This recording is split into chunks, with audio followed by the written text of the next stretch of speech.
Welcome to my channel. This is your girl Megan with Fit Financial Planning. Thanks so much for joining me yet again. It's great to have you here. To all my new subscribers, welcome. If you are a returning subscriber, welcome back. I hope you've been enjoying our series. We are currently doing the life insurance or your long-term insurance terminology, which is the terms that we use in life insurance. So I hope that you are learning a lot and you are enjoying this series. Please also check out the medical aid series. There's a lot of information there, and I hope you learn something from that. Remember, none of my videos constitute financial advice. I'm just a girl who's here to plug you with the information you need about the products you buy or intend to buy with your financial advisor. And I just want to show you how these products work and how you can maximize and benefit from these products. All right, so let's get straight into it. We're continuing our ABCs of insurance. It wouldn't be an educational video if I didn't go through the terminology, right? So let's continue. We left off at B from our last video. Today we're going to continue with C. All right, so our first term here would be cash value or cash value within the life insurance product. So this you will find in the older generation policies. So companies like Liberty and Old Mutual, some old Momentum or Sage policies, Metropolitan policies, had a cash value that was linked to your life policy. So it was a hybrid of your insurance product and your investment portion of it. So basically a percentage of your premium was invested into either a life fund or some balanced fund or very moderate fund. And then when you obviously cancelled your policy, you would get a cash value out of the of the policy, but it doesn't work like that anymore. So the policies that are sold now don't really have a cash value. If you buy a life insurance product or any additional like disability or critical illness, you don't get an investment portion linked to that. So that doesn't happen anymore. That used to happen back in the day. So if you do come across any of your parents' old policies, you might see this cash value. And what would happen is they could loan from the investment portion. They could loan from it and then pay it back, or they would just cash it out if they cancel the policy. Right now, today, if you cancel your life insurance policy, that is that. Okay, you don't get any financial gain out of it. So it's basically a pure insurance policy. Okay. Then our next term would be a cession, all right, or to cede a policy. What does that mean? So basically that means that you are handing over a portion of your life insurance fund. You cannot see disability or critical illness. You can only see the life portion fund, so your life insurance portion. That can be ceded to a third party. Third party could be a bank where you have a loan, all right? And should you, feel that, because most times when you take out a mortgage bond, then you would need to have insurance linked to that because it's a big purchase and something you need to, obviously they need to get their money back when you die. So what happens is that they insist on you taking out a life insurance policy. All right. So if you do have a current insurance policy in your name and it is sufficient and it covers obviously all the criteria that is required by the finance institution like the bank, then you could cede a portion of that life cover to the bank to cover obviously the debt, or you can cede the entire policy to the bank. All right. So when it comes to cessions, you always need to make sure that when you have paid up everything, all right, and then you don't owe the bank anymore, you cancel the cession, and then the money goes back. Another important thing to remember is that policies that are ceded to a third party, beneficiaries cannot be appointed on those policies because obviously those policies belong to the third party.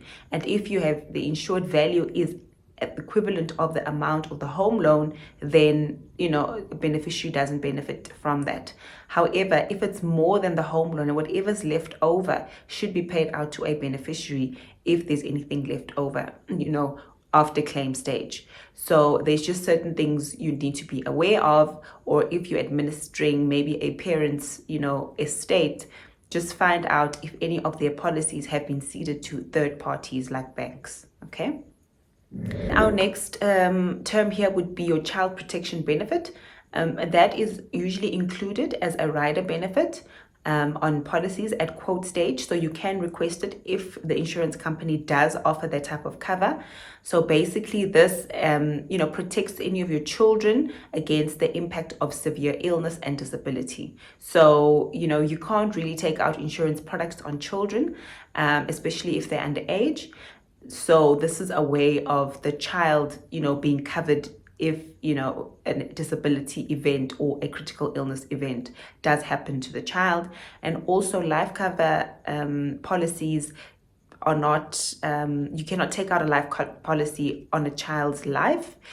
Funeral policies, yes, you can, but they're kept to a specific amount. So if the child is from 0 to 2 years old, then they only pay out a certain amount, from 2 to 7 a specific amount, and then from 7 to 15, and as it goes, it's a sliding scale. So because obviously it would be a moral thing, you wouldn't want to insure a child. What is the insurable interest? You need to look at the insurable interest. Are you financially dependent on this child? Obviously not. So a person's life shouldn't be a means for you to gain wealth. It should be, obviously, if there's an insurable interest, people that you are looking after, you need to make sure that they are covered when you are not around, not the other way around. If there is no insurable interest, then there's no grounds for taking out a life policy on someone's life, all right? Because that opens the door to a lot of fraud. And obviously, there's been a lot of fraud cases and crime committed when people take out insurance policies on people that there is no insurable interest linked to that. So it's just something that needs to be looked at, all right? Our next term here would be your claim, all right? What is a claim? Obviously, if an event happens, a disability event or critical illness event, or even a death of a loved one or yourself, obviously that will initiate the claims process, where obviously you will require proof of whatever it is that you're claiming for, and you'll require a claim form. You'll submit the claim form with the supporting documents to say, okay, this is a death claim. We are claiming on the life of XYZ, or this is a disability claim. I'm claiming, for a disability event that has happened, and here's the supporting, doctor's reports, hospital reports, or severe illness, the same. You're claiming because of the severe illness, and the supporting documents accompany that.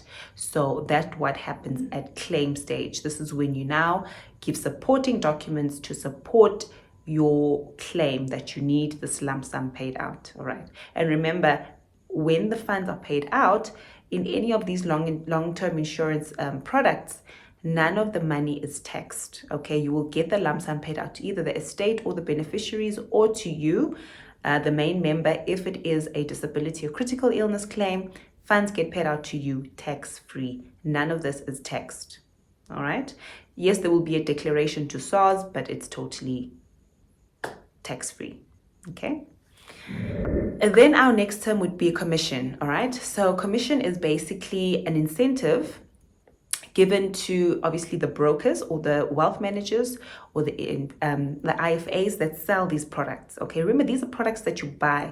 After doing the needs analysis, then they're able to see where, what the gaps are, and then they're able to sell these products to you, all right?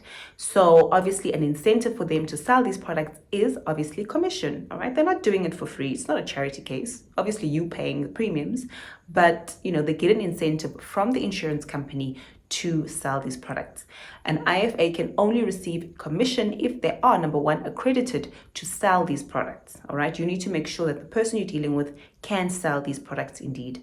Number two, they then would obviously do a needs analysis and then check where are the gaps in your financial plan as a whole and sell you these products, all right? And then obviously, so where you would see the commission, and always look at this, where you'd see the commission is in the quote package, in the quote stage. When an IFA presents a quote to you, that is when you'll be able to see what the commission that they're getting is, and how the commission is paid is depending on the insurance company. They've got different structures. Some companies pay commission upfront, other companies pay commission on a month-to-month basis to the IFA, right? So should you cancel your policy, during the first 2 years, then there is a clawback of this commission. Remember, the insurance company incentivizes the IFA upfront, but if you do not keep your policy active, for the duration of the 24 months, or sometimes it's 72 months, or whatever the case may be, depending on the insurance company, then there's a clawback on the financial advisor, and they need to pay back the commission to the insurance company, all right? Because the insurance company at the end of the day is going to get back its commission money through your premiums. So if you're not going to pay your premiums, then that means that this money that they've given the IFA, they've basically lost it. So that's why then there would be a clawback, all right? So that's why your advisor will always tell you, if you've missed a premium, then they would notify you. First month, if you've missed a premium. Second month, then the third month, they double debit your account. If there's still no money, then your policy lapses and they cancel your policy. And then what happens is, then there'll be a clawback of this commission from the IFA. So it's not a nice thing to miss your premiums. Obviously, you, number one, won't have the cover, and number two, the IFA gets a clawback of the commission, and then they lose, their source of income. Okay. Then our next term would be your contestability period. So where this would come to play is when the insurance claim is being contested. So this will also be like an investigation will happen, basically. So if you take out a policy and within the first 2 years, within the first year, you die, they will investigate why did you die and what were the circumstances, because there are certain exclusions when it comes to the first 24 months of an insurance product being bought, especially life cover. So if, for instance, you commit suicide, in the first 2 years of taking out the policy, then the insurance policy can exclude suicide, and they will not pay out your claim, although you've been paying premiums. All right. So this is one of the exclusions. So contestability period. So you might come across this term or not, in the duration of, having a policy. But basically, if you do come across that term, it just basically means that the insurer can review the claims or deny the benefit to your beneficiaries if they find any evidence of fraud. Okay. So obviously the first 2 years would be that contestability period. Okay. The next term would be your continuation option. What is a continuation option? That is when you have a group life policy. So a policy that you took out under your employment. Okay. So as a fringe benefit, your employer would put you in a group scheme that offers you life insurance, all right, under the group. And remember, in my first video, the overview, I said there's no underwriting, linked to that. Basically, they take the demographics of the company and the general age of the company, and they form a quote based on this. And then obviously they'll offer the life insurance to all the members of the company, regardless of whether you're elderly, young, sickly or not. No medicals are done. You're automatically covered under the group scheme. What happens when you leave your company and you want to keep this policy? There is what they call a continuation option, where you can continue paying premiums for yourself on this policy, and you can carry this policy in a personal capacity. So what happens here is that you don't go through underwriting again. All the terms and conditions that were applicable when you were offered this group life obviously continue in your personal capacity. So, life happens, people get ill, people, contract illnesses, life situation changes. So you would find that if you had to take out a new policy, after leaving your employment, number one, it would be very expensive. Number two, you might be excluded for certain conditions. Number three, certain things have happened. You might be excluded. You might get loaded with, you pay more for a specific condition. So having a continuation option linked to the group life is beneficial for you. And I would, always recommend that you speak to advisor, financial advisor about it. Obviously look at affordability. Can you afford to pay, obviously, can you afford to pay for it in your personal capacity? And if you can, then it is advisable to actually keep the cover. Then you have this cover underwriting free. Okay, so if you are working for a company and you are part of the group risk, have a look at your policy, find out if it does have a continuation option. Don't just cancel everything when you leave your company. Just check. Maybe you can actually take that policy and continue with the policy in your personal capacity under the continuation option. Our next term would be your counter offer. So what is a counter offer? So you will find that, okay, you've done the application stage, quote stage, application stage, and they've done medicals, and now you get a counter offer. So basically this means that your policy was not accepted at standard terms, meaning that they picked up something from your underwriting, from the medical underwriting, and the insurance company is proposing a counter offer based on the medical criteria as opposed to what you have applied for.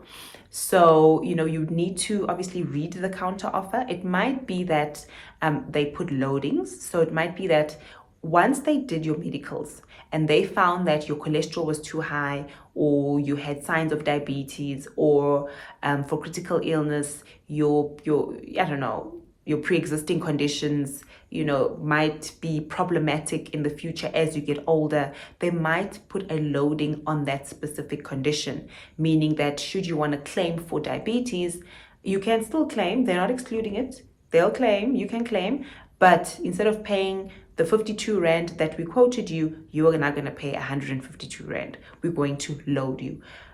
So it just depends on what the condition is and how severe. Remember, the insurance company also wants to protect themselves. They don't want to take on high risk. So if your underwriting requirements and your medicals come back as high risk, they will definitely load you because, they're not going to pay out. You need to also pay in more. Or they can exclude you for a specific condition, for probably a knee op that you did and you've got problems with your knees. So they'll say, whatever disability or critical illness that is linked to your knees, we are not covering that. Or whatever the case may be. It could be spine, or it could be something that they feel that you're going to claim, you're going to be an orphan claimant, then they'll exclude you for. So in conjunction with your financial advisor, always read the counter offer and see, if they're being reasonable. The nice thing or the benefit about having a financial advisor in these instances is that we can always push back to the insurance company to, further explain the condition, or push back to the doctor, and the doctor can do a report to say that, listen, this condition is no threat at all to this person, and they can review their decision at the counter offer stage. So it's always nice to have someone who can negotiate on your behalf instead of going direct marketing where they just load you with no explanations and you end up paying more than you should for that benefit. Okay. Then our next term would be your critical illness rider. So critical illness is similar to dread disease. Dread disease, critical illness is the same thing. It is termed differently with different companies and different institutions. So basically that is just a lump sum that is paid out when you have a claim event. So typical illnesses include your heart attacks, cancer, stroke, kidney failure, or coma. It just depends on what it is and the criteria of the critical illness that they pay. So that's what your critical illness or dread disease is, just a lump sum payment of your claim stage due to illness. Then our next term would be your death benefit. That is basically untaxed lump sum that you get, that gets paid out, not to you, remember you're dead, that gets paid out to your beneficiaries or to the estate or to the third party where the death benefit has been cessioned to. All right, so that is an untaxed lump sum that is paid out to those different parties. Okay, Then you get your decreasing life insurance. So basically, decreasing life insurance is similar to your normal life insurance, your death benefit, but obviously it's decreasing over time. Why would you want to purchase a policy like that? That would usually be linked to your mortgage bond, your home loan, where as you're paying your home loan, the home loan is shrinking. So the amount that you're owing goes down as you keep on paying it. So meaning that, you know, what your mortgage was 10 years ago compared to today is not going to be the same. So you don't want to be paying for a life insurance policy that goes up and gets more expensive when obviously the money that you're going to need is obviously decreasing. So you can purchase a decreasing term insurance where, you know, it decreases with inflation. And also, but you always need to review that you still covered.